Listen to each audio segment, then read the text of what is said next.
Good evening and welcome to the world today.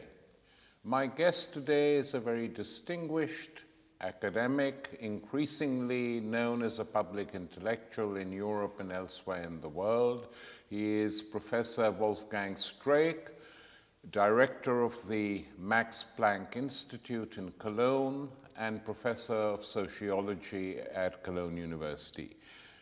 Professor Streeck has been writing about the ailments, the illnesses of capitalism as it exists today.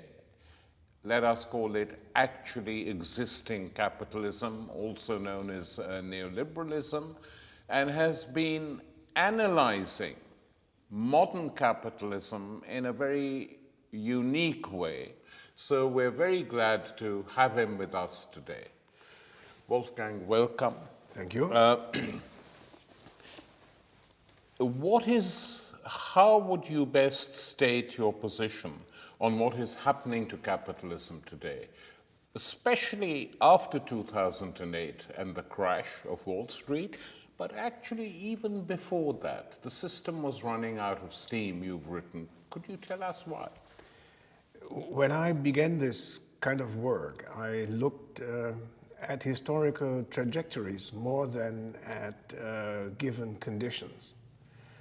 And I looked at the historical trajectory, especially beginning after the end of the growth period, the post-war growth period in the 1970s, and then at the different capitalist countries as a family, which have similar traits and similar dynamics, rather than distinguishing between different conditions at a given point in time, which may well simply be the effect of one country moving faster and the other more slowly on their trajectory. So then what I began to do was to reconstruct the sequence of crises that began in the 1970s with a crisis of inflation, followed by a crisis of public debt, followed by a crisis of private debt until 2008. And the dynamics of this was essentially that in order to tame the explosive conflicts within a capitalist economy, governments had to take to you can say, fixes that, however, turned into problems themselves.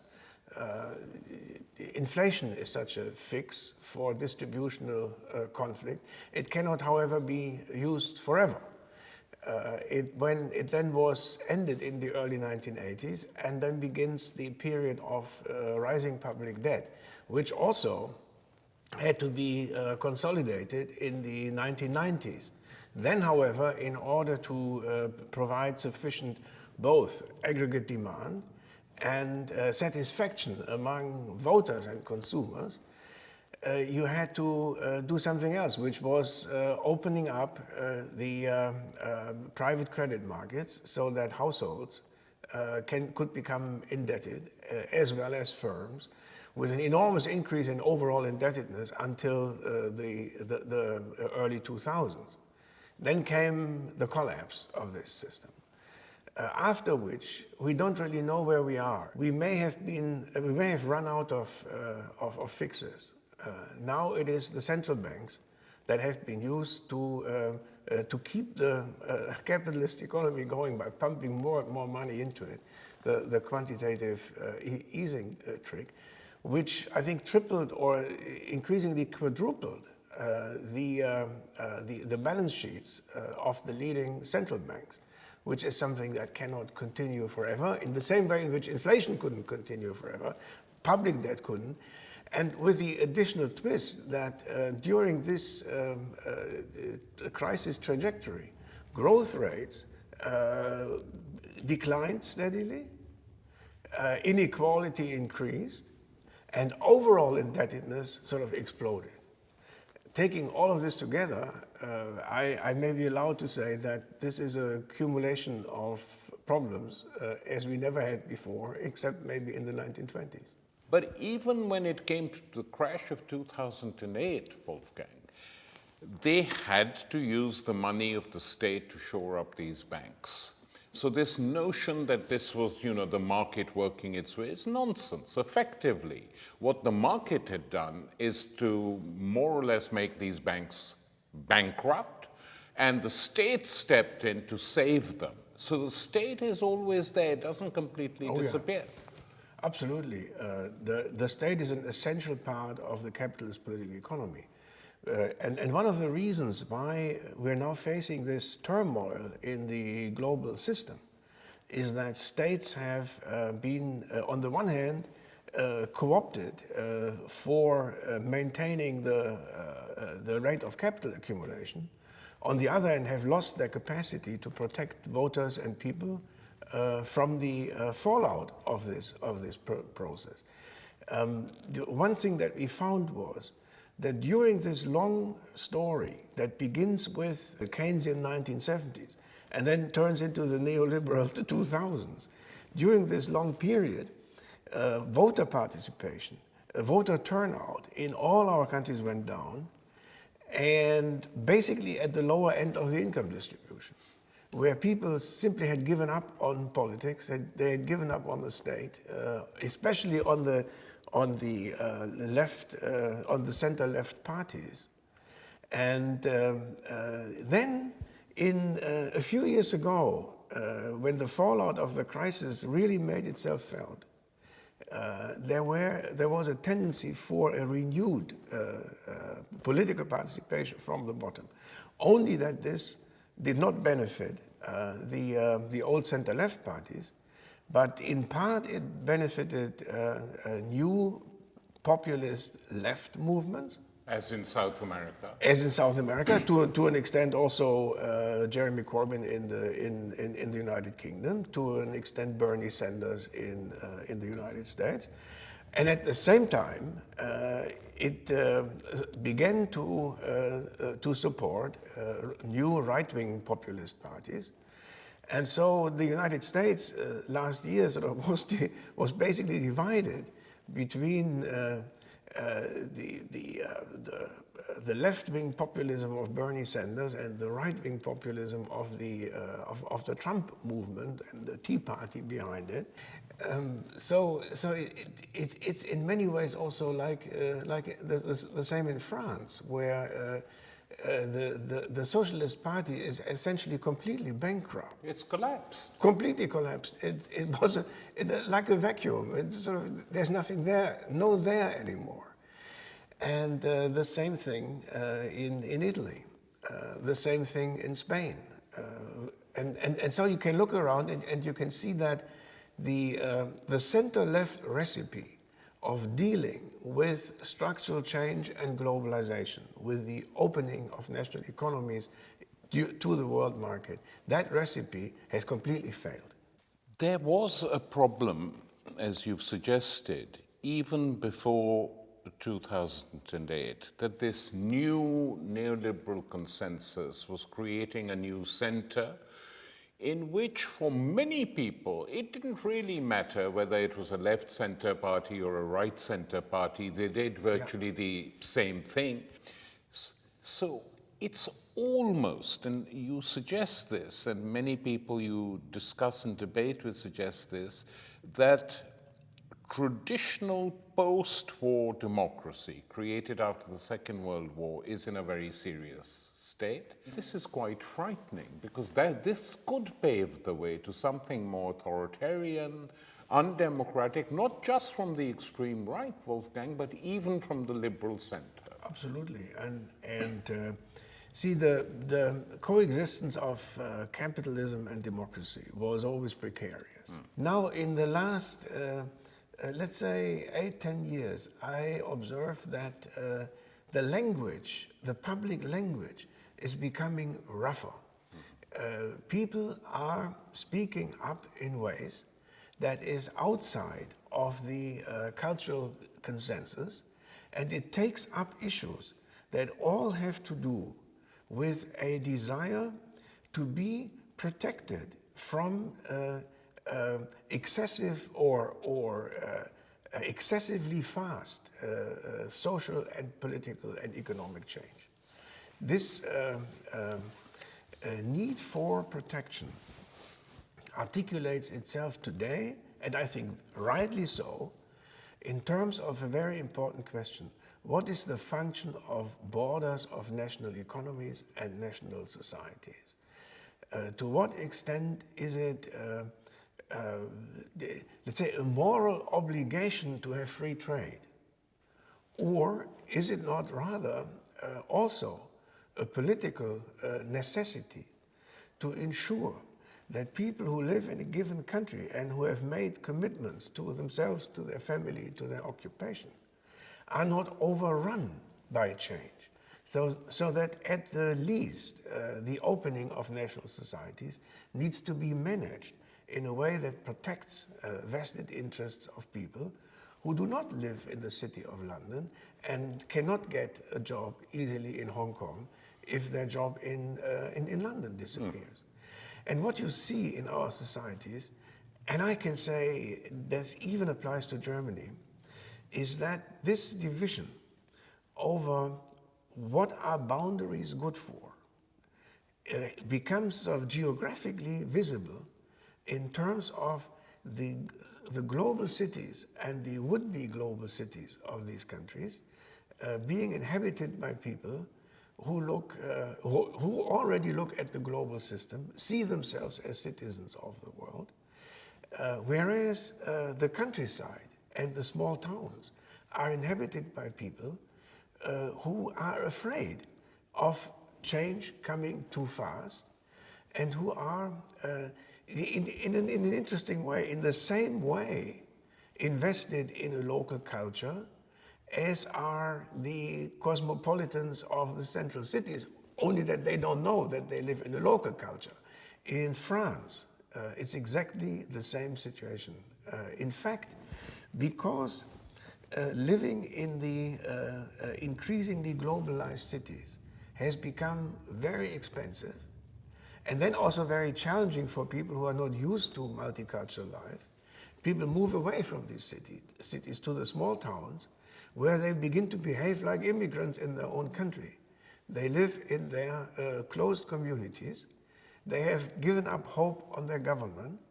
They, like immigrants who rely on self-help, on communal self-help, in the same way they do this. France, we now have interesting sociological work on this development.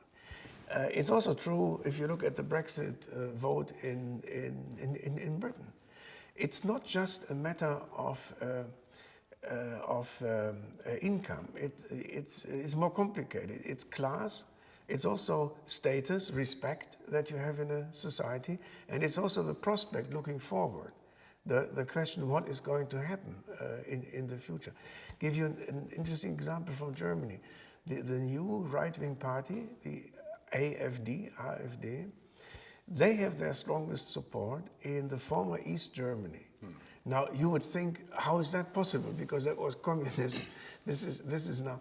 And the answer is that if you go to East Germany and talk to people who have grown up there, even younger people, they say that their sense of identification with their own biography is being continuously sort of hurt, violated by a public discourse that declares them to be sort of backwards, or you understand? Not completely modern enough, because they are from East Germany. They are from East Germany, and I think these sensitivities combined with different economic prospects, and with sort of the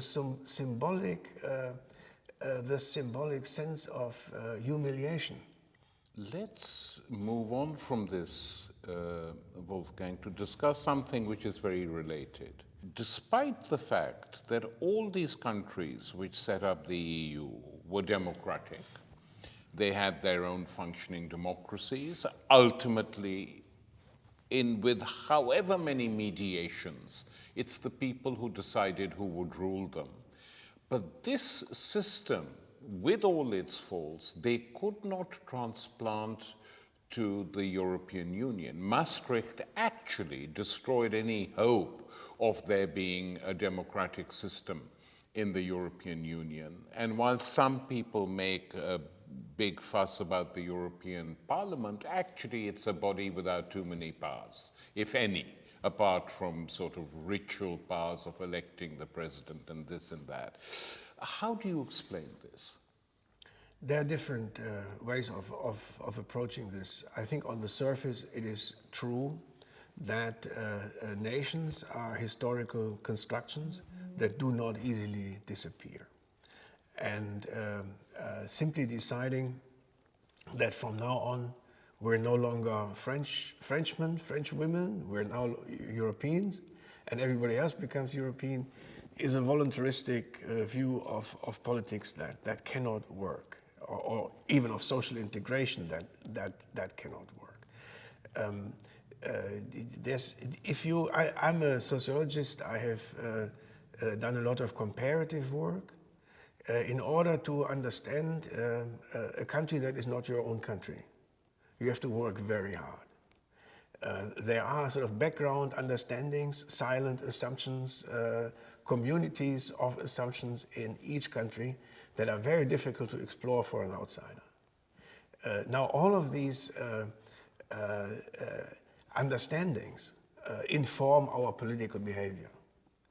So the French see the world in many ways, culturally, politically differently from the Germans.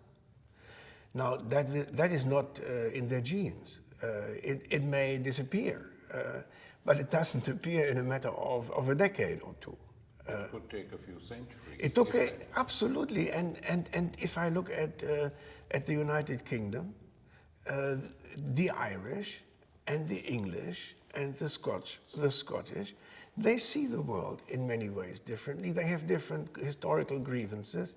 You can't easily talk them out of them.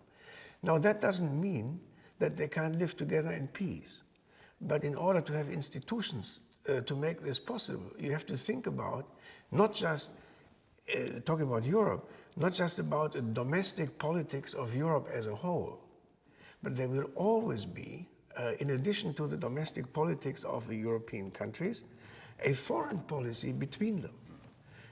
In other words, international politics, even on a small continent like Europe, cannot be completely submerged into the domestic politics of a big unit. Now that is, if I may say that this is the sort of cultural and historical part of it. I'm interested also in the economic part. See, the fundamental problem of the European monetary union, as we observe it now, it can be briefly described in the following way. Capitalism as an economic system sort of is designed to reorganize the societies in which it penetrates and expands. These societies resist certain aspects of the commodification process that we call capitalist development. So historically, there are in all of these countries different, what I call historical compromises between the capitalist market and the way a society lives in families, in regional units, in local communities, and so on and so on and so on. You can also say a compromise between the modernity of capitalism and the traditionalism of societies. Add to this responding to this, different forms of modern counter-movements like trade unions, political parties, and so on. So you have this tripartite division of a society. So, the traditional structures, capitalism, and modern anti-capitalist or revisionist structures. In each of our countries, this has been balanced out in different ways through long historical experiences. For example, in a way that immediately affects the way these economies work. So, for example, the French society is held together by the French state. There's no country where the state is more important than in France. The state has become the driving force of the, you can say, the compromise between society and capitalism. Italy had a similar way of settling the distributional conflicts, which was through strong trade unions and overshooting wage settlements that then needed to be caught up through productivity development, but afterwards. So they also had an external vulnerability problem, which they solved also by occasional devaluations. Now, the Germans are unique in the sense that they thrive, or let's say their social compromise thrives on low inflation, because Germany is a manufacturing country and it is a country that depends on exports. So in Germany, unions, employers, everybody else sort of insists on low inflation. Now put these together in one currency union, and it cannot work, because you have to have different monetary policies to respond to the different institutional and political settlements between, you can say, of the political economies of these nations. A nation is an organization, but organizations have been made historically, and they cannot be unmade simply by fiat.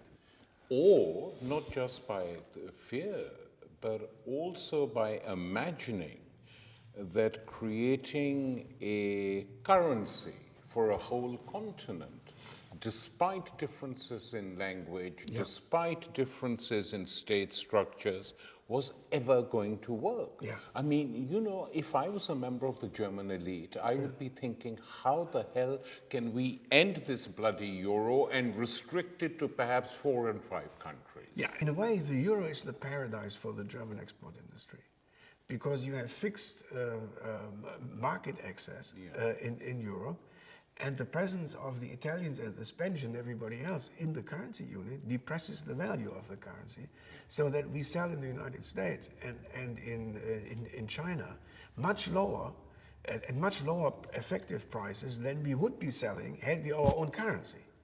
So the Germans defend the euro to the hilt. The interesting question is, why do the French and the Italians want to be in the euro? Yes, or the Greeks and the Portuguese and the Irish. And I tell you, the Irish is a little bit different, but as far as the Mediterranean countries are concerned, I'm now convinced after some research, which I hope to write up this year, that the intention of the ruling elites there, and we're talking about the 1990s, the high time of globalization, the intention was to import from Germany the hard currency called the euro as a whip on their own societies, to break through the traditionalist residues of the old way of settling the relationship with capitalism in a way which I call a rationalization of the social structure, to make it as historically pliable to capitalism as the German structure has become after 1945. The euro, what I call, was a huge social experiment. It was an attempt to modernize, quote unquote. I would also say to rationalize the social structures of the Mediterranean countries to become properly capitalist. Yeah, and that didn't work. So what is the solution to the EU problem? I would think we're now seeing a few things that begin to point in the right direction, and this is something where I give credit to the Brexit and to those that voted for it. Now even Angela Merkel is beginning to understand that Europe cannot be a superstate. And that more than that, Europe cannot be unified in one encompassing identical pattern for all countries of Europe. There has to be a different approach that recognizes the differences in interest and in structure and in history of the countries of Europe. We need close cooperation, there's no doubt about it, but we cannot have this cooperation being governed out of Brussels. This is beginning to trickle down. And as I say, the Brexit was an important It lesson. was like a blow. Yeah, It forced them to think It forced again. them to think about it, and if I want to be constructive for a change, I would say that if Europe reforms itself on this pattern, then I could imagine a sort of association between Europe and Britain that would give both of them what they need, namely cooperation plus autonomy. Yeah. But now, if you want to apply this, as we call varying geometry pattern to European integration, you also have to apply it to the currency union. It has to be broken up in one way or other. Now, that doesn't mean that each of these countries will need to go back to national currencies and then survive in the world. Although the Danes survive very nicely with their own currency. Yeah. So do a lot of European countries who have not joined the euro. 1 year or 2 years before the euro was the currency relations were finally locked and the euro was introduced, the Danes voted out. Because the Danes are smart, they saw what was coming. Yeah? So they wanted out, but this system, which was called European Monetary System Roman II, still exists with two participants. One is the Eurozone, the other is Denmark. And, yes. and their currencies are allowed to fluctuate only to a certain extent. So that Denmark has its own monetary policy, but at the same time it has some sort of insurance. My point would be that all that would be required in Europe is going back from the euro to the European monetary system Roman II and allowing more countries to go back to the stage where Denmark still is. So, Wolfgang, you think that the result of Brexit and other similar developments is forcing a real rethink, and this could be positive. It might be. Yeah, I hope it will. There's no limit to the stubbornness and, in many ways, the stupidity of 15 heads of government sitting in the same room. Yeah. But there could be, I think, a possibility to learn something from this. My view is that as this is so sensitive in terms of the compromise between society and capitalism, between social life and capitalist experience, it has to be very much decentralized. People have to work out their ways of life in a capitalist society with their own experiences, their own historical tools, and so on. That requires that the free trade imperative is severely qualified. You cannot have, for example, the 35 hours week in France defended, while at the same time you open up your entire economy to the outside world. That is not possible. Yeah, people like the Danes understand this, the Swedes understand this. People must learn this. This needs to be understood. And in other words, talking about democracy, you need to talk about the anchoring of institutions that modify markets and protect social life from capitalist dynamism. The anchoring of these institutions in a social structure that is not the same in all over Europe. In other words, you need different devices.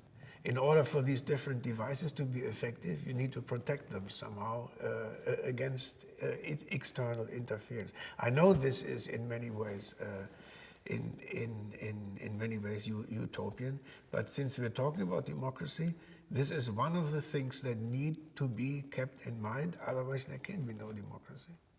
Wolfgang Streeck, it's been a great pleasure talking to you. Thank you.